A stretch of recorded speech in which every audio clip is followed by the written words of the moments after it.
হরে কৃষ্ণ। তো আমরা শ্রীমদ্ ভগবদ গীতা যথাযথ থেকে মুখবন্ধ আলোচনা করছিলাম। তো আমরা গত ক্লাসে আলোচনা করছিলাম যে শর্ট শর্ট ব্রিফ হিসেবে বলছি, সংক্ষেপে বলছি এই বিষয়টি। অর্জুন প্রথমত যুদ্ধ করতে চাইছিল না, কারণ সে দেহাত্ম বুদ্ধির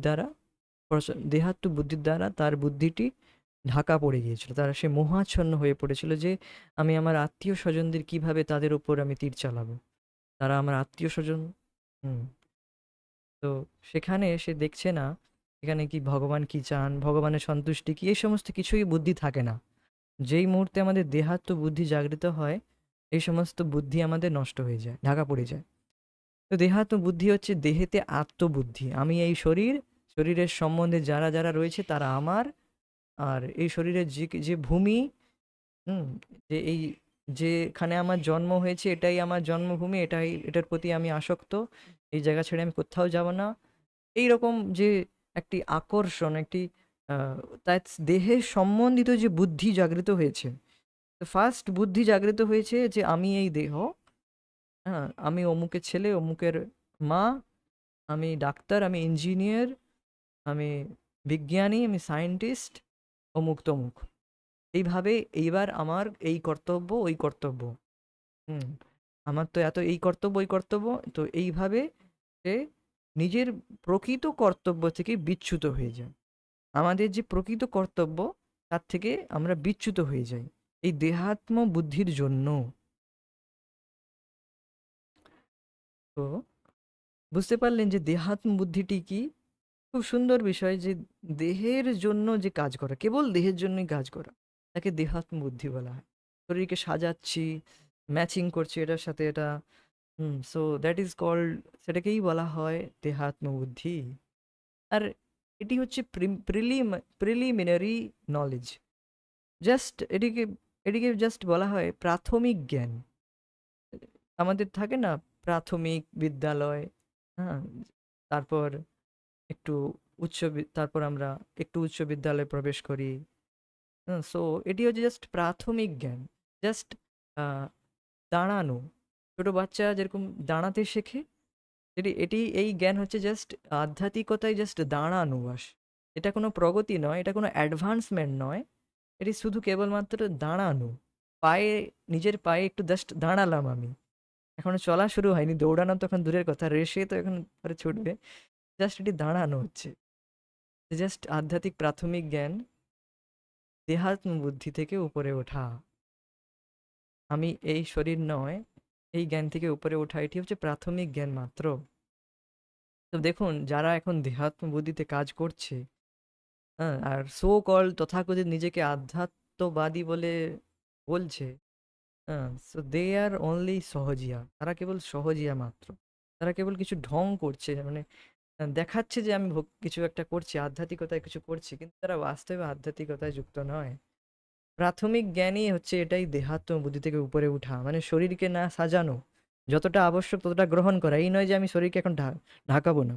একটা সুন্দর ফ্রেশ ধোয়া জামা কাপড় পরেছি, যেটা ঠিক আছে, আমার চেতনাকে শতগুণে রেখেছে, আমার মাইন্ডকে অ্যাজিটেট করছে না, আমার দেহেতে আত্মবুদ্ধি করছে না, ঠিক আছে, এই জামা কাপড়টি আমি গ্রহণ করব, যেটাতে আমাকে দেহের প্রতি বেশি চিন্তা করতে হচ্ছে না। That is the main thing. আমাদেরকে সব আহ, এত বেশি গ্রসিত হওয়া, মানে তাতে এন্ডালস হওয়া উচিত নয় যে দেহের জন্য বেশি চিন্তা করতে হবে। উই শুড, আমাদেরকে করতে হবে এমন কিছু কাজ যেটি একটু সীমিত হয় যেন, আর পরিমিত হয় যেন। হ্যাঁ, এইটুকু এই কাজগুলো প্রয়োজন দেহের জন্য, সেটা করে নেব ব্যাস। এবার এর কাজ শেষ করতে হবে, এখানে কাজ খতম করতে হবে, আর যেন দেহের জন্য কাজ করতে না হয়। সেটা সীমিত সময় থাকা দরকার তার জন্য। সারাদিন ওই কেবল দেহের জন্য কাজ করে চলেছি, সেটা করা উচিত না। যখন জব করছি বা যখন ভগবানের ভক্তি করছি, এই সময়টি এখন অন্য কিছুর জন্য নয়, কেবল আমার নিজের জন্য, আমার সেলফ, আমার মানে আমি আমার জন্যই কেবল এই সময়টি। বাকি সময় যখন আমাকে দেহের জন্য কাজ করতে হচ্ছে, সেই কাজটি আমি দেহের জন্য করব, ঠিক আছে, এর মন দিয়ে করব। আর যখন আমার আত্মার জন্য কাজ করছি, তখন আমি আত্মার জন্য কাজ করব। তো এটি খুবই গুরুত্বপূর্ণ বিষয়। তো অর্জুনকে ভগবান ভগবদ গীতা শোনালেন মাত্র 30 মিনিট, 1 ঘন্টার মধ্যেই। অর্জুন 1 ঘন্টা 30 মিনিট, প্রায় 1 ঘন্টা কি 30 মিনিট, এরকম 45 মিনিট বলা হয়, অনেকে ভক্তরা বলে 45 মিনিট। তো এইরকম শুনে অর্জুনের 45 মিনিটেই তার মোহ নষ্ট হয়ে যায়, মানে এরকম 1 ঘন্টার কাছাকাছি ধরুন। হ্যাঁ, so অর্জুন সেরকম কোয়ালিফাইড, আর ভগবানও সেই রকম। হ্যাঁ, মাত্র 1 ঘন্টার মধ্যেই পুরো গীতা বুঝে নিয়েছেন। হ্যাঁ, আর তার মোহ নষ্ট হয়ে যায়। আর মোহ নষ্ট হওয়ার পরে কি বলল অর্জুন? হ্যাঁ, নষ্ট মোহ স্মৃতির লব্ধ্যা তৎপ্রসাদাৎ ময়াচ্যুত হিতোস্মি গত সন্দেহ করিষ্যে বচনম তব। তুমি যা বলবে আমি তাই করব, আমার মোহ নষ্ট হয়েছে, আমার সন্দেহ নষ্ট হয়েছে। হুম। আর এখন আমি তোমার অনুসারে কাজ করব, এখন আমি যুদ্ধ করব, কিন্তু জেতার জন্য নয়, তোমার প্রসন্নতার জন্য, ফর ইয়োর প্লেজার। তো এখানেই এখানে পর্যন্ত আমরা আলোচনা করেছি। এইবার আজকের বিষয়ে আমরা চলে আসি। খুব সুন্দর বিষয়। আজকে আজকে আমরা ডিসক্রিমিনেশন পাওয়ার জেনারেট করব, একটি আহ, ভেদ দেখব যে আমাদের মানুষ জীবনে আমরা যে লাভ করেছি কতটা গুরুত্বপূর্ণ। একটি ডিসক্রিমিনেশন পাওয়ার আমরা দেখবো, মানে একটা ভেদ বুদ্ধি থাকবে সবসময়, এই কাজটি কি মানুষের মতো করছি না পশুর মতো করছি। হ্যাঁ, সো সেই পাওয়ারটি আমাদের দেখতে হবে, জেনারেট করতে হবে। এটা কিভাবে জেনারেট হবে? এটা শুনলে, এটা পড়লে, প্রভুপাদের এই গ্রন্থ পড়লে তখন আমাদের এই বোধ জাগৃত হবে। তো সেই বোধ জাগৃত করাটা খুব প্রয়োজন। না হলে সারা জীবন আমরা এই পশুর মতোই কাজ করে যাব, এখানে বলা হবে। তো নাও জাস্ট স্টার্ট। এই পৃথিবীতে মানুষ কুকুর বেড়ালের মতো ঝগড়া করে দিন কাটাবার জন্য আসেনি। এই পৃথিবীতে মানুষ কুকুর বেড়ালের মতো ঝগড়া করে দিন কাটাবার জন্য আসেনি। তাকে তার বুদ্ধিমত্তা দিয়ে মানব জীবনের যথার্থ উদ্দেশ্য সম্বন্ধে সচেতন হতে হবে এবং একটি পশুর মতো জীবনযাপন করা বর্জন করতে হবে। Amazing point are amazing line, এখানে খুব সুন্দর বিষয় বলা হয়েছে।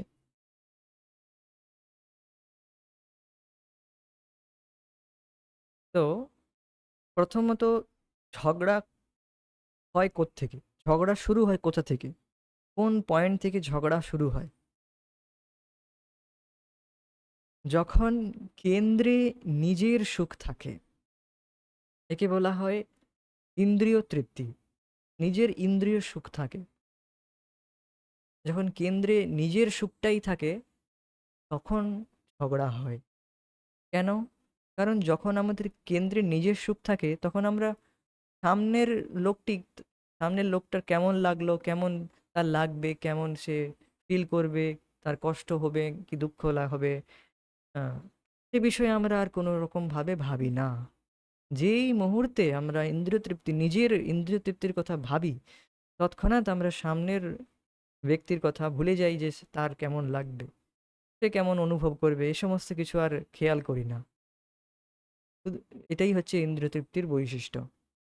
আর এইবার বুঝতেই পারছেন, সামনের ব্যক্তি খারাপ লাগলো কি ভালো লাগলো এখন বুঝলামই না, আর নিজের ইন্দ্রিয় তৃপ্তিটাকে কেন্দ্রে রাখলাম, তখন তো ঝগড়া হবেই।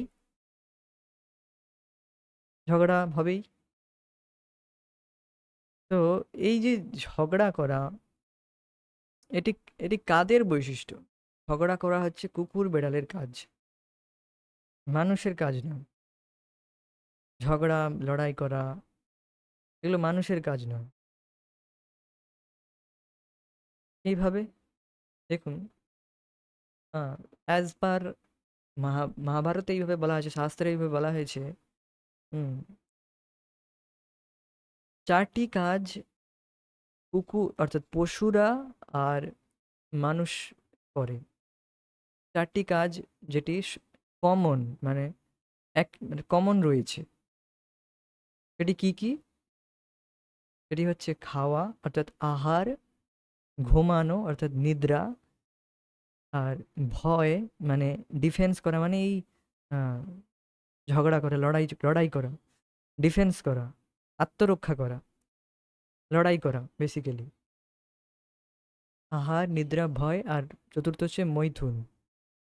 মানে সন্তান উৎপন্ন করা, তার জন্য সঙ্গ করা, এই ৪ টি কাজ। তো এই ৪ টি কাজ এটি হচ্ছে কমন। মানে পশু আর মানুষের মধ্যে এটি কমন রয়েছে। আর এই ৪ টি কাজকে কাজ করতে শিখতে হয় না। না তো পশুকে, না তো মানুষকে। অটোমেটিক চলে আসে, অটোমেটিক তারা এই কাজে লিপ্ত হয়ে যায়। এর জন্য আলাদা করে তাকে ট্রেনিং নিতে হয় না। তো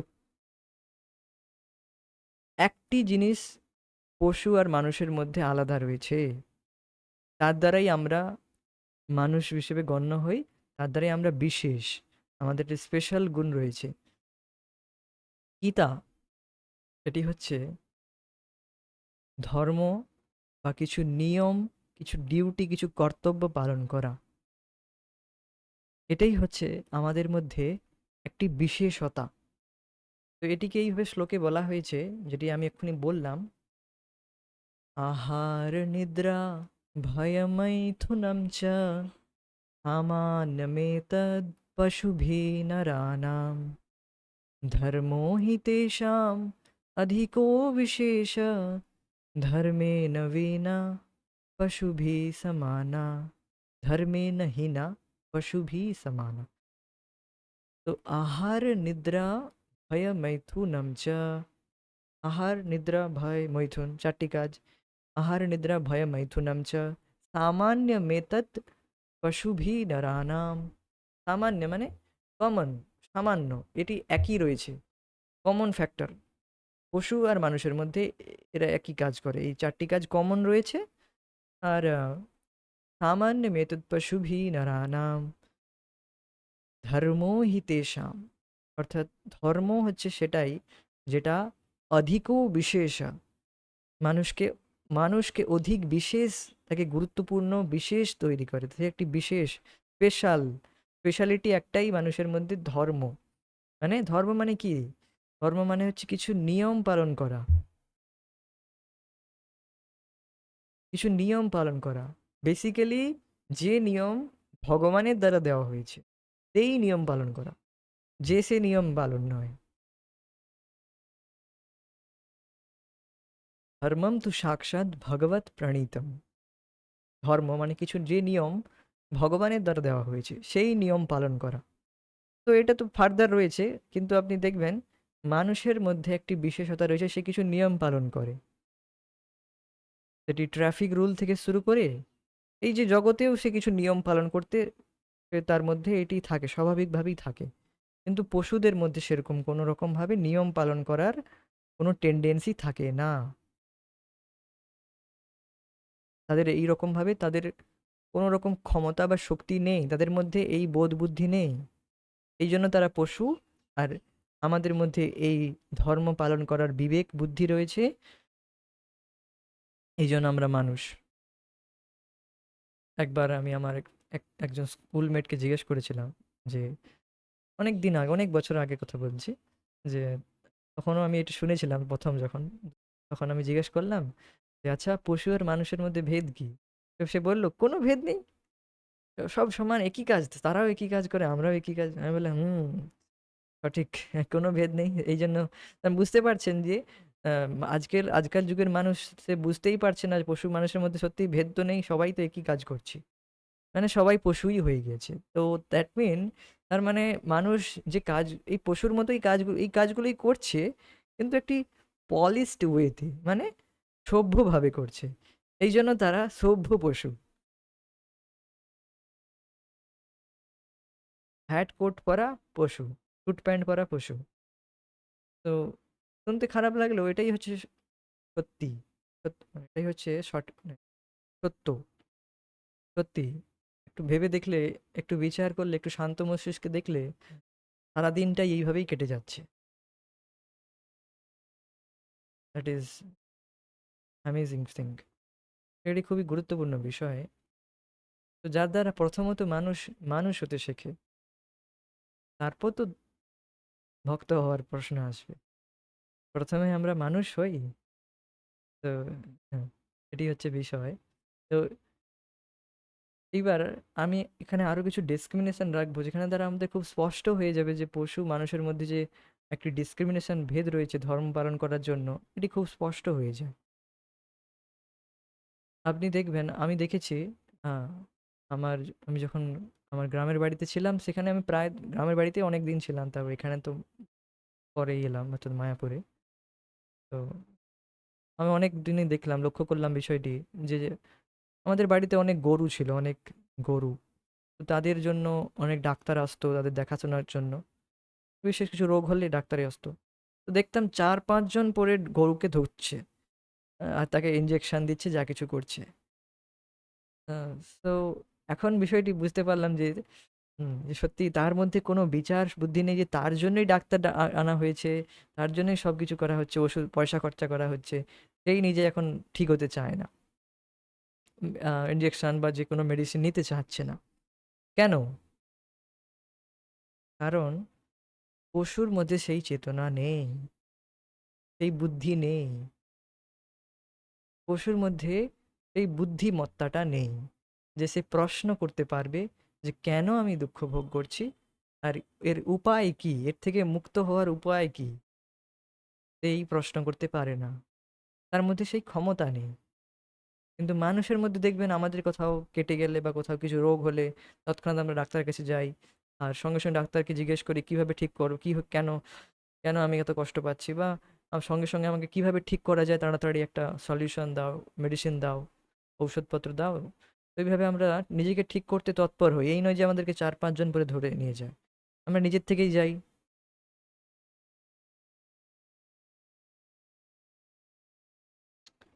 তো এটি আমাদের মধ্যে বোধ থাকে, কিন্তু এই বোধ বুদ্ধি পশুর মধ্যে নেই। তো এখন দেখবেন, আমরা সলিউশন চাই, আমাদের স্বাভাবিক একটি টেন্ডেন্সি থাকে যে এমন কোনো ডাক্তার ওষুধ দিক যে সব রোগ ঠিক হয়ে যায়, যে বেশি খরচা না হোক, একটা ওষুধ দিক, সব রোগ ঠিক হয়ে যায়। হ্যাঁ, সবাই চায় এরকম, কিন্তু বাস্তবে এরকম হয় না। তো এর কারণ কি দেখুন, আমরা সবাই স্বাভাবিক একটা টেন্ডেন্সি থাকে যে এমন এমন একটা প্রসেস বলুক যেটার দ্বারা আমাদের সব রোগ ঠিক হয়ে যায়। তো মেন বিষয় যে কেন আমাদের আমাদের সেই বুদ্ধি থাকে না, কেন আমরা সেটি খুঁজে খুঁজে পাই না? কারণ আমাদের সেই রোগ যে কি হয়েছে সেটাই ডাক্তারবাবু বুঝতে পারেন না। মেন যে রোগ সেটি হচ্ছে যে ভবরোগ, অর্থাৎ অবিদ্যা নামক রোগ। এই দেহাত্ম বুদ্ধিজাত রোগ, অবিদ্যা রোগ, নিজেকে দেহ মনে করছে, এটি অবিদ্যার জন্য হচ্ছে। সেই রোগের ঔষধ কেবলমাত্র ভগবদ গীতা শাস্ত্রে রয়েছে, যেটি অর্থাৎ এই ধর্ম, যেটি ভগবান বলছেন, সেই রোগের ঔষধ প্রেসক্রিপশন, হ্যাঁ, শাস্ত্রে রয়েছে প্রেসক্রিপশন আর ডেসক্রিপশন, কিভাবে খেতে হবে আর কি কি ঔষধ নিতে হবে, কি ঔষধ আর কিভাবে নিতে হবে, সেই বিষয়ে শাস্ত্রে বর্ণনা করা হয়েছে। সেই অনুসারে আমরা জীবনযাপন করলে তবে আমরা ঠিক হতে পারবো। তো এটি বিষয়, তো তাকে তার বুদ্ধিমত্তা দিয়ে মানব ও জীবনের যথার্থ উদ্দেশ্য সম্বন্ধে সচেতন হতে হবে। তো এটিই বললাম যে এক্ষুনি, যে বুদ্ধিমত্তা কেবল আমাদের রয়েছে আর আমরাই সচেতন হতে পারবো। একটি পশুর মতো জীবনযাপন করা বর্জন করতে হবে, বর্জন করতে হবে, আমাদের রিফিউজ করতে হবে। তো বর্জন আমাদের, আমরাই কেবলমাত্র এই বর্জন করাটা করতে পারবো, রিফিউজ করতে পারবো পশুর মতো জীবনযাপন করা। পশু সে নিজের থেকে বর্জন করতে পারে না। মানে আমাদের জন্ম হয়েছে একটি অজ্ঞানের মধ্যে, অজ্ঞান মানে অজ্ঞান হয়ে যাওয়া নয়, অজ্ঞান মানে কোনো জ্ঞান নেই, জ্ঞান ছিল না আমাদের, একদম টোটাল অন্ধকার, মানে টোটাল কোনো রকম জ্ঞান ছিল না। ছোটদের বলা হয় না যে ছোট বাচ্চারা এখন আর জ্ঞান পড়েনি, হ্যাঁ, এরকম বলা হয় না? জ্ঞান পড়েনি মানে কি, ওই সত্যিই ওর জ্ঞান পড়েনি, মানে ও অজ্ঞানে রয়েছে, ওর মধ্যে কোনো জ্ঞান নেই, জ্ঞান শক্তি নেই। ছোট বাচ্চা দেখবেন একদম ঔষধপত্র দিলেও সে নিতে চায় না, একদম অজ্ঞানের মধ্যে জন্ম হয়, ছোট্ট শিশু। বেসিক্যালি সে একদম পশুর মতোই তার জন্ম হয়, প্রত্যেকের মানুষের। তো এখন আমাদের কর্তব্য হওয়া উচিত, আমাদের এই বিবেক বুদ্ধি হওয়া উচিত, যে আমাদের জন্ম তো হয়েছে পশুর মতো, অর্থাৎ অজ্ঞান অবিদ্যার মধ্যে, অবিদ্যার অন্ধকারে, কিন্তু আমরা বর্জন করব এই অজ্ঞান, অবিদ্যা বা পশুর মতো মরতে বর্জন করব। পশুর মতো জীবন যাপন করতে বর্জন করব। পশুর মতো জীবন যাপন করা বর্জন করলেই আমরা মৃত্যুর সময়ও, পশুর মতো জীবনযাপন করা বর্জন করলে মৃত্যুর সময়ও আমরা সঠিক মানুষের মতো বা একজন আরো উচ্চতর গতি লাভ করতে পারবো। তো দ্যাট সেই চেতনা বা সেই বিবেক বুদ্ধি আমাদের রয়েছে। এখন আমাদের কর্তব্য এটিকে বৃদ্ধি করা। আমাদের চারপাশে আশেপাশে অনেকে আমাদের দেখে হয়তো বলতে পারে, আরে এরা কি সকাল সকাল উঠে যায় হরে কৃষ্ণ জপ করে, হ্যাঁ, এদের জীবন নষ্ট, এদের জীবন ব্যর্থ। তো যারা এইভাবে বলছে তারা কিভাবে জীবনযাপন করছে দেখুন আপনি। তারা এইরকম পশুর মতোই জীবনযাপন করছে। বেসিক্যালি তারা আ পশুই। তারা একটি পশুর শরীরেই রয়েছে, মানুষের মতো দেখতে লাগছে শুধু। মানে পশুর মতো আচরণ করছে, তার চেতনাটি পশুর মতো, কিন্তু দেখতে শুধু মানুষের মতো লাগছে, বা আমাদের রিলেটিভসও লাগতে পারে, আপনার আত্মীয়-স্বজনও হতে পারে। কিন্তু তাদের চেতনা কিন্তু এখন পশুদের মতো। তো এখানে আমরা তাদের দ্বেষ, তাদের ঘৃণা করছি না। এই দেখছি যে সত্যি হি ইজ ইন ইগনোরেন্স, সে কেবল একটি অজ্ঞানের মধ্যে রয়েছে। হ্যাঁ, এটি দেখা যায় খুবই স্পষ্ট যে সে দুঃখ কষ্ট পাচ্ছে, কোনো রকম বিচার বুদ্ধি নেই, কেন আমি দুঃখ পাচ্ছি এরকম কোনো বিচার বুদ্ধি মানুষের জাগ্রত হয় না। Is total ignorance. যেমন পশুর কোনো চেতনাই নেই, সে কেন দুঃখ পাচ্ছে, কি জন্য। আমি দেখলাম বাজারে গিয়েছিলাম, দেখলাম একজন ব্যক্তি এত এত মানে সে ধূম্রপান করেছে, তার খুবই কষ্ট হচ্ছে, দেখে বোঝাই যাচ্ছে, কিন্তু সে তবুও ধূম্রপান করে যাচ্ছে, তবু করে যাচ্ছে কেন? কারণ সে অজ্ঞানের মধ্যে রয়েছে, মানে এতটাই সেই আহ, সেই গুণের দ্বারা, সেই কোয়ালিটি বা সেই অজ্ঞানের দ্বারা গ্রসিত রয়েছে বা প্রভাবিত রয়েছে, সে বুঝতেই পারছে না যে আমি দুঃখ পাচ্ছি।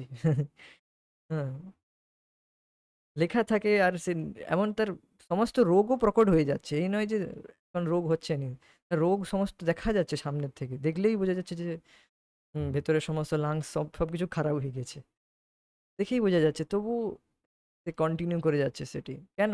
তাহলে সে ঠিক পশুর মতোই জীবনযাপন করছে, কোনো রকম বিচার বুদ্ধি নেই জীবনে যে এর থেকে আরো করলে যে আরো আমি দুঃখ পাবো।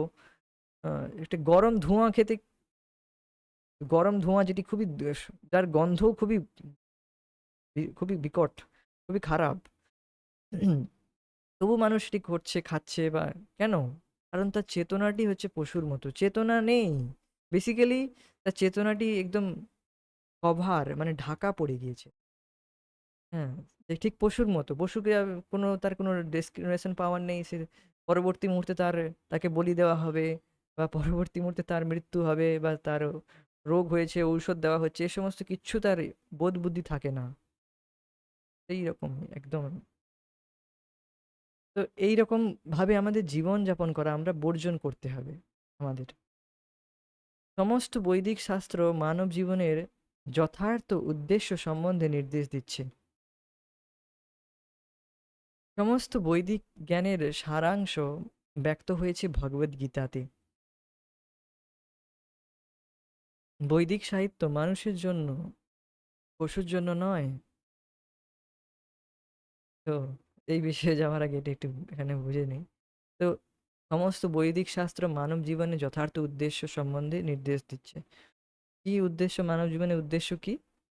এটাই উদ্দেশ্য যে আমরা এই বোধ জেনারেট করি, বোধ জাগৃত করি যে আমরা মানুষ, আর আমাদের মানুষের মতো প্রথমে জীবনযাপন করতে হবে, আর আমাদের চেতনাকে উন্নত করতে হবে। যত আমরা আমাদের চেতনাকে উন্নত করতে পারবো, আমাদের সুখের যে ডেফিনেশন সেটা পরিবর্তন হয়ে যাবে। সংজ্ঞা, সুখের সংজ্ঞা, যে প্রকৃত সুখ কোথায় রয়েছে, সূক্ষ্ম যে জ্ঞান, যে আমি যে সত্যিই দুঃখ পাচ্ছি, এই বুদ্ধি, বোধ বুদ্ধি জাগৃত হবে, এই বিচার বুদ্ধি জাগৃত হবে। যেই মুহূর্তে আ একটু আমি অন্য কাজে লিপ্ত হচ্ছি, অর্থাৎ কেবল পশুর মতো কাজ করার চেষ্টা করছি, তখনই আমি বুঝতে পারবো যে এটি আমাকে দুঃখ দিচ্ছে। তো এই বিচার জাগৃত হবে। এটি কখন হবে? যখন আমাদের চেতনাটি শুদ্ধ হবে। যে ব্যক্তি দেখছেন মাছ মাংস খাচ্ছে, যা কিছু করছে, এগুলো এইরকম পশুর মতোই জীবনযাপন করছে, তার মধ্যে কিন্তু এই বিচার বুদ্ধি থাকে না। সে ভাবে আমি ঠিক করছি, আমি এটাই সঠিক কাজ করছি। কেন? কারণ তার চেতনাটি শুদ্ধ নয়, তার চেতনাটি ততটা সূক্ষ্ম নয়, এটি বলতে চাইবো। চেতনাটি তার রিফাইন হয়নি, ঢাকা পড়ে রয়েছে, এই জন্য সেই রকম ভাবছে। এবার এই বৈদিক সাহিত্যের উদ্দেশ্য হচ্ছে তার আমাদের চেতনাকে উন্নত করা, আর চেতনা উন্নত হলে আমরা প্রকৃত সুখ কী সেটি বুঝতে পারবো। ভগবানের ভক্তি করেই যে আমরা প্রকৃতভাবে সুখী হব, এটা আমরা বুঝতে পারবো। সমস্ত বৈদিক জ্ঞানের সারাংশ ব্যক্ত হয়েছে ভগবদ্গীতা, এটি কি আমরা ভগবানের ভক্তি, শুদ্ধ ভক্তি লাভ করি, ভগবানের সাথে নিজেদের সম্বন্ধ জাগরিত করে যায়।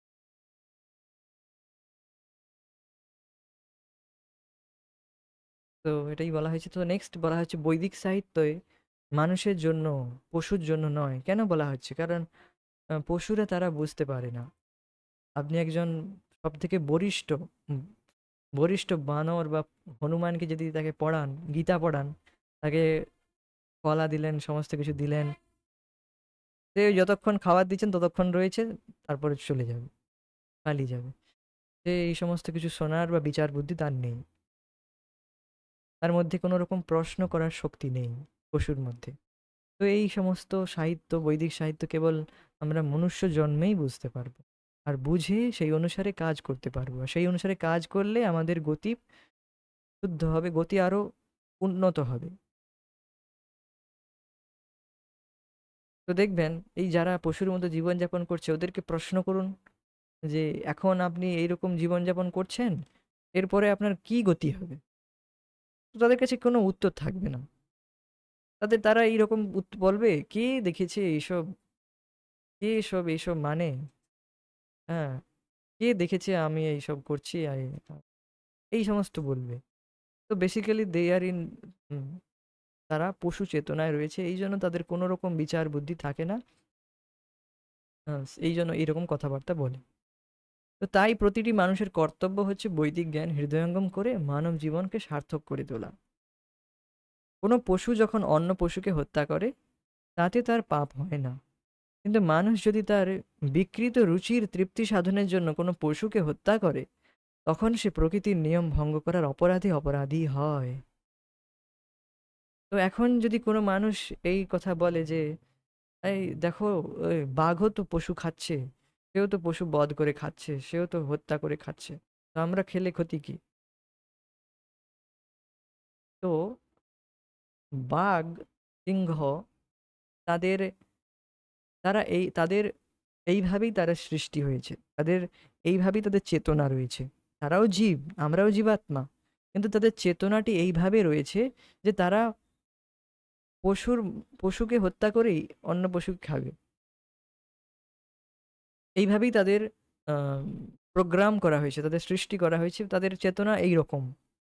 এই নয় যে বাঘকে আপনি, তার কাছে কোনো অপশান নেই যে সে ঘাস খেয়ে থাকতে পারবে না, তার কাছে কোনো অপশান নেই। 15 দিন অন্তর সে কখনো কখনো খাবার পায়, আর একবার পেলে সে কোনো রকম কোনো হরিণ বা কোনো কিছু শিকার পেলে আবার সে 15 দিন অন্তর সে ফাস্টিং করে, মানে সে একদম অনাহারে থাকে। এইভাবে আমি শুনেছি যে বাঘ সিংহ সে খুব অনেক লম্বা সময় পর্যন্ত, অনেক লং টার্ম পর্যন্ত সে ফাস্টিং থাকে। এটি কেন বললাম, আয়ুর্বেদে আমি শুনেছি, আয়ুর্বেদে এটা ফাস্টিং এর হিসেবে বলেছিল সেই সময়, মানে যে ব্রত করাটি কতটা গুরুত্বপূর্ণ সেই বিষয়ে আমি শুনেছিলাম যে বাঘ সিংহ এরা খুব লম্বা লম্বা সময় ফাস্টিং করে থাকে, মানে ব্রত করে থাকে, কিছু কিছু খায় না, কিছু খাবার এরা পায় না 10-15 দিন পর। তারপরে আবার একটি হরিণ কোনো কোনো রকম পেলো। তো এদের যে জীবন সাইকেল, জীবনযাপনের জন্য এইরকম সীমাবদ্ধ রয়েছে, কিন্তু আমাদের এরকম নয়। আমাদের সুযোগ সুবিধা রয়েছে, আমরা রান্না করে খাই, রান্না করার অপশান রয়েছে। কিন্তু এই বাঘ সিংহের জন্য রান্না করার কোনো অপশান নেই যে খাবার পাচ্ছি না, এখন যাই কিচেনে রান্না করি যাই, না, তার কাছে কোনো অপশান নেই। কিন্তু আমাদেরকে এই সুযোগ দেওয়া হয়েছে। তো যখন সুযোগ দেওয়া হয়েছে, তখন একটি দায়িত্ব আশা করা হয়। ফেসিলিটি দেওয়া হচ্ছে মানে একটি রেসপন্সিবিলিটিও আশা করা হয়। পশুকে সেরকম কোনো ফেসিলিটি নেই তার, এই জন্য তার কাছ থেকে এরকম কোনো রেসপন্সিবিলিটি, দায়িত্ব আশা করা হয় না। তো যখন যদি যে এই সমস্ত মানুষ যারা বলছে আমি পশু হত্যা করে খাচ্ছি, এটি আমার কোনো অপরাধ হচ্ছে না, আমার কোনো অসুবিধা নয়, বেসিক্যালি তারা এখন আহ, একটি পশু চেতনার জন্য তারা এরকম ভাবছে।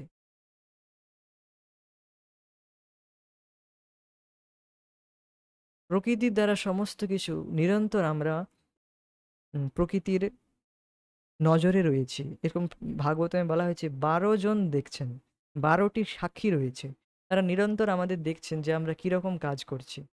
হুম, নিরন্তর। এই নয় যে কেউ দেখছে না, কে দেখছে এই সমস্ত করছি আমি, যে কে দেখছে, সব কিছু দেখা হচ্ছে, সব কিছু রেকর্ডেড হচ্ছে। This meeting is getting recorded.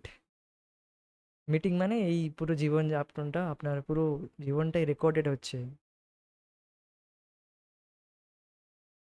তো কিন্তু মানুষ যদি তার বিকৃত রুচির তৃপ্তি সাধনের জন্য কোনো পশুকে হত্যা করে, তখন সে প্রকৃতির নিয়ম ভঙ্গ করার অপরাধে অপরাধী হয়। তাকে প্রকৃতি, নেচার ছেড়ে দেবে না। তাকে একটি সুযোগ দেওয়া হয়েছে, সে রান্না করে সাত্ত্বিক আহার গ্রহণ করতে পারে, ভগবানকে সেই আহার্য বস্তু অফার করে খেতে পারে। তাকে সেই সুযোগ সুবিধা দেওয়া হয়েছে, সে যদি তা না করে এই রকম পশুর মতো কাজ করতে থাকে, পশুর মতো, পশু যেরকম হত্যা করে খাচ্ছে নির্মমভাবে, একদম খোলাখুলিভাবে নির্মমভাবে হত্যা করে খাচ্ছে, সেই রকম যদি পশুর মতো করতে থাকে, তো প্রকৃতির দ্বারা তার তো দণ্ড, প্রকৃতির দ্বারা শাস্তি অবধারিত।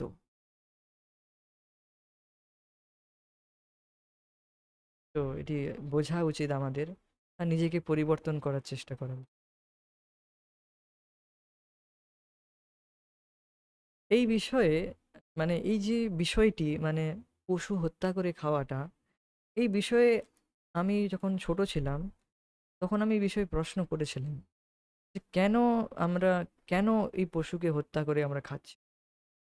তো সেই মুহূর্তে তো আমাকে সাপ্রেস করে দেওয়া হয়েছিল, মানে সাপ্রেস মানে বুঝতে পারছেন, মানে একটু চাপিয়ে দেওয়া হয়েছিল, মানে এইরকম যে এই সমস্ত কি ভাবছিস এখন থেকে, এইসব বন্ধ, এইসব কিছু ভাবা উচিত নয়, এই বলে মুখ বন্ধ করে দেওয়া হয়েছিল। তারপর অভ্যাস হয়ে গিয়েছিল, অনেক পরে চেতনা জাগরিত হয়েছে।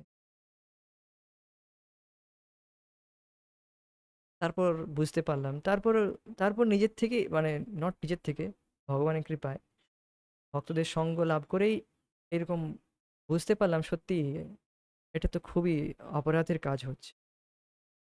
হ্যাঁ, আপনি নিজের জীবের লালসা পূর্ণ করছেন অপর একজনকে দুঃখ দিয়ে। তো এইটুকু মানুষের বোধ নেই যে আমারও যদি ওই রকম আমাকে যদি কাটা হয়, আমার কি গায়ে লাগবে না, আমার কি কষ্ট হবে না? তো বুঝতে পারছেন, মানুষ এতটা, মানে তাদের চেতনা এতটা ঢাকা পড়ে রয়েছে, আর নিজেকে দেখায় আমি উকিল, ব্যারিস্টার, আমি সো সো অ্যান্ড সো তথাকথিত আমি খুব বড় মানুষ। হ্যাঁ, আর আজকাল আধ্যাত্মিকতায় দেখছি তারা এরকম করছে, যা কিছু খাও সব কিছু চলে নাকি, এইরকম এসব। প্রথম প্রিলিমিনারি জ্ঞানই দেওয়া হচ্ছে, কি বলছে যা কিছু সব কিছু খেয়ে চলবে। স্ট্রেঞ্জ। মানে তাদেরই চেতনা শুদ্ধ হয়নি, তারা নিজেকে আধ্যাত্মিকতা বলে। যাই হোক, এই বিষয়ে আমি খুবই একটু ধ্যান করার চেষ্টা করা হচ্ছে, যে ধ্যান দিচ্ছি, আমরা ধ্যান করছি, চিন্তা করছি যে একটু বিচার বুদ্ধি কিরকম আমাদের ঢাকা পড়ে গিয়েছে, যে পশুকে হত্যা করছি, তাকে তার কষ্ট হচ্ছে কি কিছু, ওসব কিছু ভাবছি না। হুম, তার যা কিছু হোক, আমাদের নিজের রসনা তৃপ্তি হলে হলো। তো এখানে বুঝতে পারছেন যে তার দুঃখ হলো, কষ্ট হলো, অত কিচ্ছু যায় আসে না, আমার জীবের স্বাদ মিটলে হলো। তো এখানে বুঝতেই পারছেন যে এখানে সামনের ব্যক্তি কি হলো তার কিছু কোনো বিচার বুদ্ধি আমাদের মনে জাগে না। আমাদের ইন্দ্রিয় তৃপ্তি যখন কেন্দ্রে থাকে, তখন ঝগড়া হবেই। হুম, তখন ঝগড়া হবেই।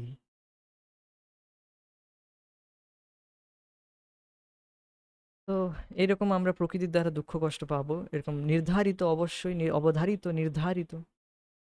আর এটি দেখা যায় এখন। আই ক্যান নট আই, যাদের চেতনা শুদ্ধ হয়েছে তারা এটি দেখতে পায়, এটি বুঝতে পারে যে সত্যি যে ব্যক্তি এরকম মাছ মাংস খেয়ে রয়েছে, তাদের দেখলেই বুঝে যায় যে হি ইজ সাফারিং অনলি। সে দুঃখ কষ্ট দুঃখ দুর্দশাই ভোগ করছে প্রতিনিয়ত, তবুও সে সেই তার থেকে উদ্ধার পাচ্ছে না। হ্যাঁ, মানে he is force to do it, মানে সেটাই করতে সে যেন বাধ্য হচ্ছে। এরকম দেখা যায়। Is in ignorance basically. আমি নিজের গ্রামের দিকে গিয়েছিলাম। যেন মনে হচ্ছে যেন কোনো একটি অন্ধকারময় মানে জায়গায় চলে এসেছি। আই ক্যান ফিল, আমি অনুভব করছিলাম যেন একটি একদম অন্ধকারময়। অন্ধকার মানে এই অন্ধকারের কথা বলছি না। এই যে অন্ধকার এখন সন্ধ্যাবেলা হয়েছে সেটার কথা বলছি না। অন্ধকার মানে তাদের চেতনা যে অন্ধকারের মধ্যে রয়েছে। এ কোনো রকম বিচার বুদ্ধি নেই। তো এই ভগবদ্গীতার নলেজ মানুষকে বিচার বুদ্ধি দেয়, বিচার বুদ্ধি দেয়, ডিসক্রিমিনেশন পাওয়ার দেয় যে হ্যাঁ, আমি কেন করছি? প্রশ্ন করতে তাকে শেখায়। কিন্তু আজকালের শিক্ষা ব্যবস্থায় সেই প্রশ্ন করতেই তাকে দেওয়া হয় না। চান্সই দেওয়া হয় না। পরীক্ষায় এই প্রশ্ন দিয়ে দেওয়া হয়েছে, এটি এর মধ্যেই আসবে। সো সে কিভাবে প্রশ্ন করবে যে আমি হ্যাঁ, এই সমস্ত আমি কেন দুঃখ পাচ্ছি? কি আর এর উপায় কি? বেসিক্যালি তার কাছে কোনো উপায় থাকে না। তাকে সেই পশুর মতোই জীবনযাপন করতে বাধ্য করা হয়। কিছু পশুদের দ্বারা চালিত হতে হয়। কিছু বলিষ্ঠ পশুদের দ্বারা চালিত হতে। বুঝতে পারছেন আমার কটাক্ষটা? কিছু পশুর শরীরে যারা রয়েছে তারাই সমাজটাকে চালাচ্ছে। আর তাদের অনুসারে কিছু অন্য পশু রয়েছে তারাও চলছে। তো আমাদের ব্যক্তিগতভাবে এটি বোঝা উচিত। আর সম্ভব হলে কালেক্টিভলি। ভগবদ্গীতাতে বিশদভাবে ব্যাখ্যা করে বলা হয়েছে যে প্রকৃতির বিভিন্ন গুণ অনুসারে ৩ রকমের কর্ম সাধিত হয়। যথা সত্ত্বগুণের প্রভাবে কর্ম, রজগুণের প্রভাবে কর্ম এবং তমগুণের প্রভাবে কর্ম। তো এগুলো কি? শতগুণের প্রভাবে কর্ম মানে যেটি সাত্ত্বিক কর্ম, মানে যেখানে কোনো হিংসা হয় না। হুম, যেখানে কোনো রকম কারোর প্রতি হিংসা করা হয় না, এটা হচ্ছে সাত্ত্বিক কর্ম। আপনি চাষ করে খাচ্ছেন, খেটে খাচ্ছেন, কারোর ক্ষতি করছেন না। হ্যাঁ, আপনার নিজস্ব আপনার চাষ করে খাচ্ছেন বা ন্যায্যভাবে ইনকাম করছেন। হ্যাঁ, সো এটা হচ্ছে যে সাত্ত্বিক কর্ম। কিন্তু রাজসিক কর্ম হচ্ছে অপরকে ঠকিয়ে, অপরের প্রতি হিংসা করে, দ্বেষ করে, এটা হচ্ছে রাজসিক কর্ম। তমগুণের কর্ম তো একদম বলারই কি রয়েছে, নেশা আদি সমস্ত ঘোর কর্মে যুক্ত। আজকাল সমাজের যে কর্ম, আজকালের যে চাকরি যাকে বলা হয়, তো সকল তথাকথিত চাকরি, সেগুলো সমস্ত সেই সব কর্ম কিন্তু এই ঘোর কর্ম, মানে তমগুণের বেশি, তমগুণেই আর রজগুণের মধ্যে রয়েছে। তমগুণে একদম রজগুণের কাজ। মানুষকে ঠকিয়ে, হ্যাঁ, আর তাদের প্রতি ঈর্ষা থাকে। তো বেসিক্যালি সেইভাবেই মানুষ কর্মে লিপ্ত। আর এই যে সত্ত্বগুণের কর্ম মানে স্বাভাবিকভাবে জীবনযাপন করা, সহজ জীবন যাপন করা। সহজ জীবন মানে কি জানেন? সহজ জীবন মানে সহজভাবে যেটুকু ইনকাম হচ্ছে সেতে সন্তুষ্ট থাকা। হুম, সেই সমস্ত কিছু, সেই যে সহজ জীবনযাপন করার যে টেন্ডেন্সি, সেটা শেষ করে দেওয়া হচ্ছে। এই তুই, তুই নয়। এই তুই বলা হচ্ছে কেন? আমি তুই বললাম কারণ আমাদেরকে বলা হয় যখন আমাকে তো তুই বলবে নাকি? রেসপেক্ট কে দেবে? হুম, এই তুই এইসব কাজ করছিস কেন? এইগুলো এসব কি করছিস? আহ, কিছু বড় কোনো চাকরি কর, এই কর, তবে যে কিছু জীবনে কিছু জীবনে কিছু করতে পারছিস না, এইসব কি করছিস? যারা খেটে খাচ্ছে, যারা মাঠে খেটে খাচ্ছে, দিন আনে দিন খায়, হ্যাঁ, আর সহজ জীবন যাপন করে, তাদের জীবন দেখবেন পাপ শূন্য থাকে, তাদের জীবনে অত পাপ থাকে না। কিন্তু যারা এই ঘোর কর্মে যুক্ত রয়েছে, বড় বড় ফ্যাক্টরিতে কাজ করছে, হুম, তারা তাদের অটোমেটিক সমস্ত তাদের জীবনে পাপ চলে আসে। অটোমেটিক, অটোমেটিক তাদের তারা অনেক দেখবেন অনেক ভালো ভালো স্টুডেন্ট আমি দেখেছি, ভালো ছাত্র মানে ভালো মিন্স ভালো ইন দ্য সেন্স শতগুণে রয়েছে। হ্যাঁ, শতগুণে রয়েছে, কোনো রকম বাজে অভ্যাস নেই। কিন্তু যখন সে কোনো ফ্যাক্টরিতে কাজ জব পেলো, কোনো বড় কোনো কোনো বড় কোনো কাজে গেল, জব পেলো, তারপর দেখলাম যে তার মধ্যে সমস্ত দুর্গুণ চলে আসছে। কেন? হোয়াই? কেন সে স্মোক করতে শুরু করছে বা অন্য দুর্গুণ তার মধ্যে চলে আসছে? আপনারা নিজেই দেখবেন আমরা যখন ছোট অবস্থায় ছিলাম, মানে ছোট অবস্থায় নার্সারি, কেজি, প্রাইমারি স্কুলে পড়তাম, তখন কিন্তু অত খারাপ গুণ মধ্যে ছিল না। তারপর ধীরে ধীরে যখন একটু উচ্চ ক্লাসে ভর্তি হলাম, তখন দেখছি অনেক ব্যাড হ্যাবিটস চলে আসছে ধীরে ধীরে। হোয়াই? কেন? কারণ সেই সমস্ত শিক্ষা যে শেখানো হচ্ছে তার মধ্যে সেখানে শতগুণের লেশ নেই। সেখানে শতগুণ তো দূরে থাকুক, রজগুণে ভর্তি, তমগুণে ভর্তি জ্ঞান। রাজসিক কাজ করানো হয় সেখানে। মানে ঘোর কর্ম, যেখানে শুধু কেবল এই দেহাত্ম বুদ্ধিতেই কাজ করানো হয়, আর ইন্দ্রিয় তৃপ্তি কিভাবে ভালো করে লাভ করা যাবে সেটাই, এইটুকু শেখানো হয়। তো এগুলোর দ্বারা মানুষ তো কেবল পশুর মতোই জীবনযাপন করবে আর অজ্ঞানের মধ্যে থাকবে। তো শতগুণে কর্ম করে প্রথমত তার আমাদের চিত্ত, মানে শতগুণে কর্ম মানে সহজ জীবনযাপন করা, যেটুকু কাজ করে আমার সন্তুষ্ট, মানে আমার ভক্তি, আমার ভগবানের যে ভক্তি জীবনটা সুন্দরভাবে চলে, সেইটুকু গ্রহণ করা, বেশি চাওয়া পাওয়া না রাখা, সহজ জীবনযাপন করা আর উচ্চ বিচার রাখা। এইভাবে জীবনযাপন করলে আমাদের মন শান্ত থাকবে। আমাদের মন শান্ত থাকলে তখন আমরা সহজেই নিজেদের মনকে ভগবানের ভক্তিতে ভগবানে লাগাতে পারবো। মন যদি রজগুণের মধ্যে থাকে, তখন নাম জপ করছি, কথা ভাগবতম শুনছি, ভগবদ গীতা শুনছি, মন এখানে থাকবে না, মন অন্য জায়গায় সেখানেই লেগে থাকবে। তো যাদের লেগে রয়েছে তারা প্রতিনিয়ত শুনতে থাকুক, শুনতে শুনতে ধীরে ধীরে চেতনা শুদ্ধ হবে। আমি জাস্ট বলছি তারা যেন সেই কাজে আবার যুক্ত না হয়ে যায়। হ্যাঁ, সো এটি হচ্ছে বিষয়। তো তেমনি আহার্য বস্তু আছে তিন ধরনের: সতগুণের আহার, রজগুণের আহার আর তমগুণের আহার। তো শতগুণী আহার হচ্ছে শাক সবজি, এই সমস্ত হচ্ছে শতগুণী আহার, ফল মূল, এগুলো। তো এই রজগুণী আহার হচ্ছে অত্যধিক অত্যধিক লঙ্কা, অত্যধিক ঝাল, অত্যধিক লবণ, অত্যধিক মিষ্টি, যে কিছু অত্যধিক, এগুলো রজগুণী খাবার। আর তমগুণী খাবার হচ্ছে মানে একদিন ধরে ফ্রিজে রেখে দিয়েছি, হ্যাঁ, আর এই সমস্ত খাবার হচ্ছে তমগুণী খাবার, একদিন বা অনেক সময় ধরে পড়ে রয়েছে এই সমস্ত। তো বেসিক্যালি আমাদের অ্যাটলিস্ট শতগুণী, কিন্তু শতগুণী আহার করা উচিত। কিন্তু এর থেকে বেটার আমাদের এই সমস্ত আহার্য বস্তু শতগুণী খাবারকে ভগবানকে অফার করে শুদ্ধ সত্ত্বগুণ অর্থাৎ নির্গুণ বস্তু গ্রহণ করা উচিত, অর্থাৎ ভগবানের প্রসাদ গ্রহণ করা উচিত। কিন্তু তাও যদি সম্ভব না হয়, সম্ভব হয়ে যাবে, খুব সহজ বিষয়। হুম, যে আমরা প্রসাদই গ্রহণ করি as much as possible, at least ফলমূল আর শতগুণী আহার গ্রহণ করা উচিত, অ্যাটলিস্ট। রজগুণী নয় আর তমগুণী একদমই নয়। তো এই সবই পরিষ্কারভাবে বর্ণনা করা আছে।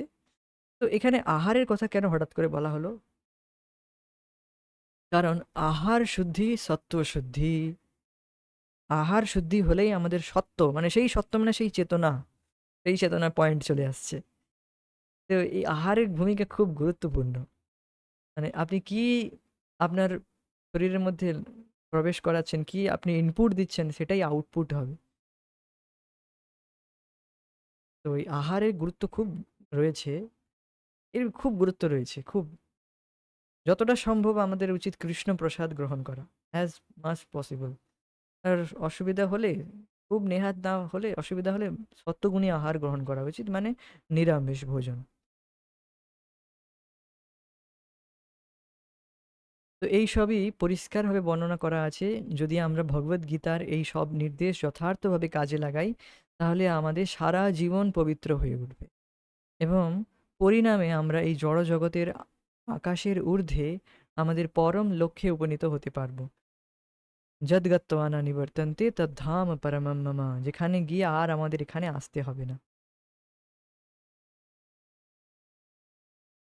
তো এখন কেউ যারা নাস্তিক রয়েছে তারা এই সমস্ত কথাবার্তা বলে যে, "কে দেখেছে এই সমস্ত আধ্যাত্মিক জগৎ রয়েছে কি না?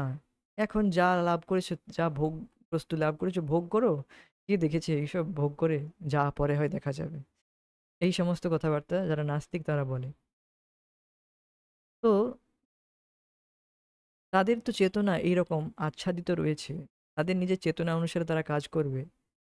আমাদের উচিত আমাদের চেতনা অনুসারে কাজ করা। অর্থাৎ ভগবদ গীতার অনুসারে কাজ করা। তারা এটি দেখতে পাচ্ছে না যে সেই প্রত্যেকটি কাজের একটি রিঅ্যাকশন, একটি প্রভাব রয়েছে যেকোনো কাজের। যেকোনো কাজ করছেন তার রিঅ্যাকশন ভোগ করতে হবেই। হুম। তার একটি ফল আমাদের ভোগ করতেই হবে। সেটিকে আমরা এড়াতে পারবো না। তো সেটি সেই এইবার হচ্ছে কথা হচ্ছে যে এখন আমাদের এই কাজকে শুদ্ধ করতে হবে। কর্ম তো আমাদের করতে হবে। আমাদের প্রত্যেকে একটি কর্ম করতে হবে।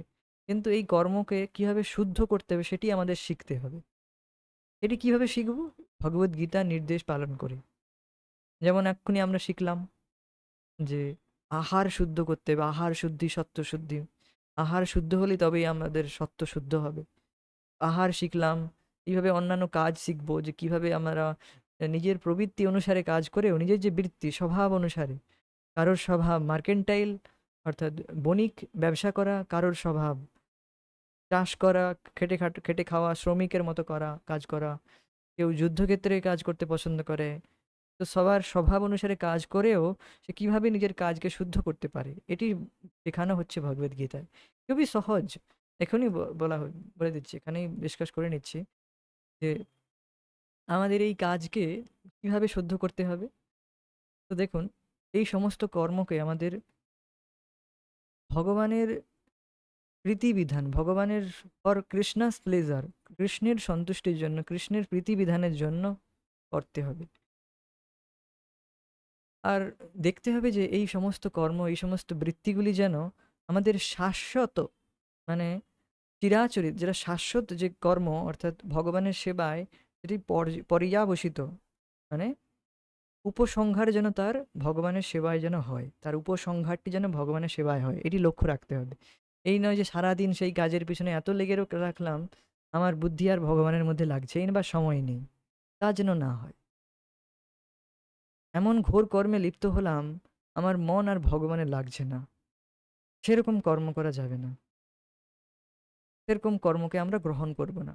সেই সমস্ত কর্ম আমরা করব যেগুলো আমার চেতনাকে শুদ্ধ করতে অর্থাৎ ভগবত ভক্তি অনুশীলনে সাহায্য করছে, সেই সমস্তই কর্ম গ্রহণ করব।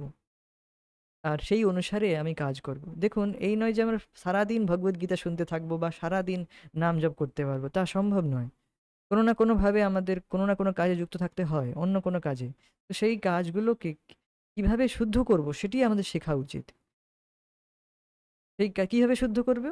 যে সেই কাজগুলো আমি ভগবানের জন্য করব, বা এই কাজটি কি ভগবানের চেতনাকে আমি যে পরবর্তী ক্লাসে যে অর্থাৎ ভগবদ গীতা শুনবো, যেটি মেন আমার কাজ, যেটি শাশ্বত কর্ম হবে আধ্যাত্মিক জগতে গিয়ে, কেবল শ্রবণ কীর্তন আর ভগবানের সঙ্গে খেলা করা আর কিছু নয়, আনন্দ করা। তো সেটি শাশ্বত আমাদের কাজ। হুম। তো এখন এই শাশ্বত কর্মতে যেন আমার বাধা না পড়ে। সকাল থেকে সন্ধ্যা পর্যন্ত যে কর্তব্য কর্ম আমাদের করতে হচ্ছে, যে কর্মক্ষেত্রে কেউ চাকরি করছে, কেউ অন্য কিছু করছে। তো সেই সমস্ত কাজ করছে। কিন্তু এখন দেখতে হবে যে এই কাজগুলি কি আমার সাপোর্ট করছে আমার ভক্তিকে? আমি কি সময় পাচ্ছি ভগবানের কথা শ্রবণ করার জন্য? এটি আমার শাশ্বত ইটার্নাল কাজ। এই যে কাজকে আমি ডাক্তার হয়ে গেলাম বা আমি ইঞ্জিনিয়ার হয়ে গেলাম, ব্যাস আমি সেটেলড। মানুষ বলে সে নিজের পায়ে দাঁড়িয়ে গেছে। না, সে পায়ে দাঁড়ায়নি। পায়ে তো তবে দাঁড়াবে যখন এইটি বুঝবে যে সে যখন নিজের দেহাত্ম বুদ্ধি থেকে প্রথমে এই ডিসক্রিমিনেশন বুদ্ধি জাগবে, আমি এই দেহে নয়, আমি ভগবানের দাস, নিত্য দাস, সেই অনুসারে আমার কাজ করা উচিত, এটি আমার শাশ্বত, মানে ইটারনাল, চিরাচরিত কর্তব্য। তবে যখন এটি বুঝতে পারবে তখন সে পায়ে দাঁড়ালো, নাহলে সে পায়ে দাঁড়ায়নি। সে এখন শুয়েই রয়েছে। এটি হচ্ছে আমাদের বুঝতে হবে যে এই সমস্ত কর্মগুলি যেন আমাদের সাপোর্ট করে আমাদের ভক্তিকে। এটি লক্ষ্য রাখতে হবে। তবেই আমাদের সারা জীবন শুদ্ধ হবে, সারা জীবন পবিত্র হয়ে উঠবে। অবশেষে আমরা শাশ্বতভাবে ভগবানের সেবায় যুক্ত থাকতে পারবো। শাশ্বতভাবে ভগবানের শ্রবণ কীর্তন এতটাই সুখ লাভ করতে পারবো, যেখানে আর অন্য কিছুর আর প্রয়োজন হবে না। তো ভগবানের ভক্তরা এইভাবেই থাকে। তারা সারাদিন ভগবানের নাম ভগবানের নাম জপ, কীর্তন, বিভিন্ন সেবায় ভগবানের সেবায় যুক্ত রয়েছে। সেই দেখতে বাহ্যিক কাজের মতোই লাগবে, কিন্তু তারা ভগবানের সেবায় যুক্ত রয়েছে। কখনো ফুল গাঁথছে, কখনো মালা তৈরি করছে, ভগবানের জন্য সবজি বাজার করছে। সবই কিছু ভগবানের জন্য করছে। এটিকে বলা হয় বৈকুণ্ঠ কনসাসনেস, বৈকুণ্ঠ চেতনা। কৃষ্ণের সংসার, মানে কৃষ্ণের জন্য সবকিছু করা, কৃষ্ণের সন্তুষ্টির জন্য। তো এটি ধীরে ধীরে ডেভেলপড হয়, একদিনে হয় না। ধীরে ধীরে ধীরে ধীরে আমাদের চেতনা ডেভেলপড হয়। এই পরম গন্তব্য সনাতন ধাম, এই নিত্য শাশ্বত অপ্রাকৃত জগতই হচ্ছে আমাদের প্রকৃত আলয়। এই জড় জগতে আমরা দেখতে পাই যে সবকিছু অস্থায়ী।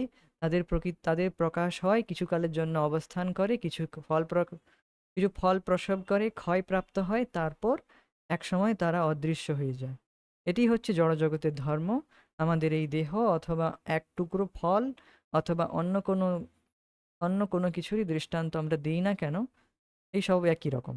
কিন্তু অস্থায়ী জগতের অতীত আরেকটি জগৎ আছে, যার কথা আমরা জানতে পারি বৈদিক শাস্ত্রের মাধ্যমে। এই জগৎ শাশ্বত সনাতন, বৈদিক শাস্ত্রের মাধ্যমে আমরা জানতে পারি জীব শাশ্বত সনাতন। ভগবদ্গীতার 11 অধ্যায়ে বলা হয়েছে ভগবান সনাতন, এবং সনাতন ভগবানের অবিচ্ছেদ্য অংশ হওয়ার জন্য জীবাত্মাও সনাতন। ভগবানের সঙ্গে আমাদের অন্তরঙ্গ সম্পর্ক রয়েছে, যেহেতু গুণগতভাবে সনাতন ধাম, সনাতন ভগবান ও সনাতন জীব সবই এক। তাই ভগবদ্গীতার একমাত্র উদ্দেশ্য হচ্ছে আমাদের সনাতন বৃত্তি অথবা আমাদের সনাতন ধর্মকে পুনর্জাগরিত করা। তো এটি হচ্ছে ভগবদ্গীতার উদ্দেশ্য। আর এই জগতে আমরা যা কিছু দেখছি এগুলো সব অস্থায়ী, সব কিছু অস্থায়ী। তো অস্থায়ী যেগুলো, তার জন্য এত মাথা ঘামানোর কি প্রয়োজন? সারাদিন রাত তার পিছনে মাথা ঘামানোর কি প্রয়োজন? যেগুলো অস্থায়ী, অস্থায়ী মানে এই যেমন শরীরটি রয়েছে, এখন শরীর রয়েছে, এখন একটি সময় শিশু অবস্থায় ছিল, এখন বৃদ্ধিপ্রাপ্ত হয়েছে। এরপর এর থেকে কিছু বাই প্রোডাক্টস, মানে কিছু সন্তান উৎপন্ন হবে, অর্থাৎ গৃহস্থ আশ্রমে প্রবেশ করে সন্তান উৎপন্ন করে মানুষ। তারপর বৃদ্ধ অবস্থায় আসে, অর্থাৎ ক্ষয়প্রাপ্ত হয়ে গেল। তারপর তার মৃত্যু হয়ে গেল, তার শরীরটি নষ্ট হয়ে গেল। এইরকম আবার একটি নতুন শরীর, আবার একটি ইচ্ছা, আবার একটি ভোগ ইচ্ছা, যে এই জীবনে আমি সন্তুষ্ট হলাম না এই ইন্দ্রিয় তৃপ্তি করে। আচ্ছা, এখন আমি আহ, এখন আমি অন্য একটি ইন্দ্রিয় তৃপ্তি চাই। এই জীবনে এটি সন্তুষ্ট, আমি এই জীবনে অত্যধিক অত্যধিক খেয়ে সন্তুষ্ট হলাম না, বা মিট ইটিং করে, মাংসাহার করে সন্তুষ্ট হলাম না। ঠিক আছে, পরের জন্মে তাকে বাঘের শরীরে জন্ম দিতে পারে, বা অন্য কোনো পশুর জন্ম দিতে। তো এইভাবে মানুষ বারবার তো জন্ম নিচ্ছে। তো এটি অস্থায়ী জীবন। তো আপনার কি ভালো লাগবে? আপনাকে যদি একটি ফ্ল্যাট ভাড়া দেওয়া হয় বা কিছু ঘর ভাড়া দেওয়া হয়, পরের দিনই বলে, "এই বেরিয়ে যাও এখান থেকে।" আবার পরের দিন অন্য ঘরে গেলেন, সেখানে, "এই বেরিয়ে যাও এখান থেকে।" তো আপনার কি ভালো লাগবে? তো এইভাবেই বারবার আমাদেরকে কন্টিনিউয়াসলি বের করে দেওয়া হচ্ছে এক শরীর থেকে অন্য শরীরে। তো basically we all are foreigners. আমরা সবাই বিদেশী। আমরা কেউ দেশী নই। হ্যাঁ, বিদেশী মানে বুঝতে পারছেন? আমরা এই শরীরে রয়েছি, শরীরটি হচ্ছে বিদেশী। মানে এটি আমাদের স্বরূপ নয়। হ্যাঁ, এটি আমাদের স্বরূপ থেকে আলাদা। তো এখন উদ্দেশ্য এটাই হচ্ছে, এখন এই মানুষ শরীর পেয়েছি, এই মানব জীবনে আমরা এই কাজ করতে পারবো। মানে আমাদের চেতনাকে শুদ্ধ করে পুনর্জাগিত আমাদের সনাতন যে কর্তব্য, অর্থাৎ ভগবানের সেবা বৃত্তি, তা জাগৃত করা। এখন তো ইচ্ছা হয় না, এখন একটি বুদ্ধি হিসেবে শাস্ত্র অধ্যয়ন করে আমরা কাজ করি। ধীরে ধীরে এই বৃত্তিই জাগৃত হয়ে যাবে। সো এই বৃত্তি, সনাতন বৃত্তি, ইটার্নাল। ইটার্নাল মানে সনাতন, সবসময় যে আমাদের পার্মানেন্ট একটি জব। সবাই চাই পার্মানেন্ট জব লাভ করতে। তো পার্মানেন্ট জব অর্থাৎ পার্মানেন্ট বৃত্তি হচ্ছে কৃষ্ণের সেবা করা। আমরা এখন জগতে মায়ার সেবা করছি, এই জন্য দুঃখ ভোগ করছি। কৃষ্ণের সেবা করেই আমরা প্রকৃতপক্ষে সুখী হব। তো সেই সনাতন বৃত্তিতে আমরা আমাদের জাগৃত হবে। সনাতন ধর্মকে পুনর্জাগৃত করাই, এটাই ভগবদ্গীতার উদ্দেশ্য। এটাই আমাদের মানব জীবনের উদ্দেশ্য। তো বুঝতে পেরেছেন? এখানেই আজকে আমরা স্থগিত রাখবো। আজকে আমরা এটাই আলোচনা করলাম আজকের শিক্ষণীয় বিষয় যে মানব জীবনের এই ফায়দা আমাদের ওঠানো উচিত, সুযোগ সুবিধা উঠানো উচিত, আমাদের ব্যবহার করা উচিত। যে এই মানব জীবনেই কেবল আমরা আমাদের চেতনাকে শুদ্ধ করে আমাদের সনাতন প্রবৃত্তি, সনাতন ধর্ম, ভগবানের প্রতি যে সনাতন ধর্ম অর্থাৎ সেবা ধর্ম, ভগবানের প্রতি যে সনাতন কর্তব্য ডিউটিজ, সেটা জাগৃত করা অর্থাৎ বেসিক্যালি ভগবানের প্রতি প্রেম জাগৃত করা, এটাই হচ্ছে সনাতন ধর্ম। এটা পুনর্জাগৃত করাই হচ্ছে আমাদের উদ্দেশ্য, আর এটি কেবল মানব জীবনেই সম্ভব, অন্য কোনো জীবনে সম্ভব নয়। হরে কৃষ্ণ। এখানে আজকে আমরা স্থগিত রাখবো। পরবর্তী বিষয়ে আমরা পরবর্তী ক্লাস। হরে কৃষ্ণ। জয় শিল প্রভুপাদ। নিতাই গৌর প্রেমানন্দে। Thank you so much, thank you for joining us. Hare Krishna.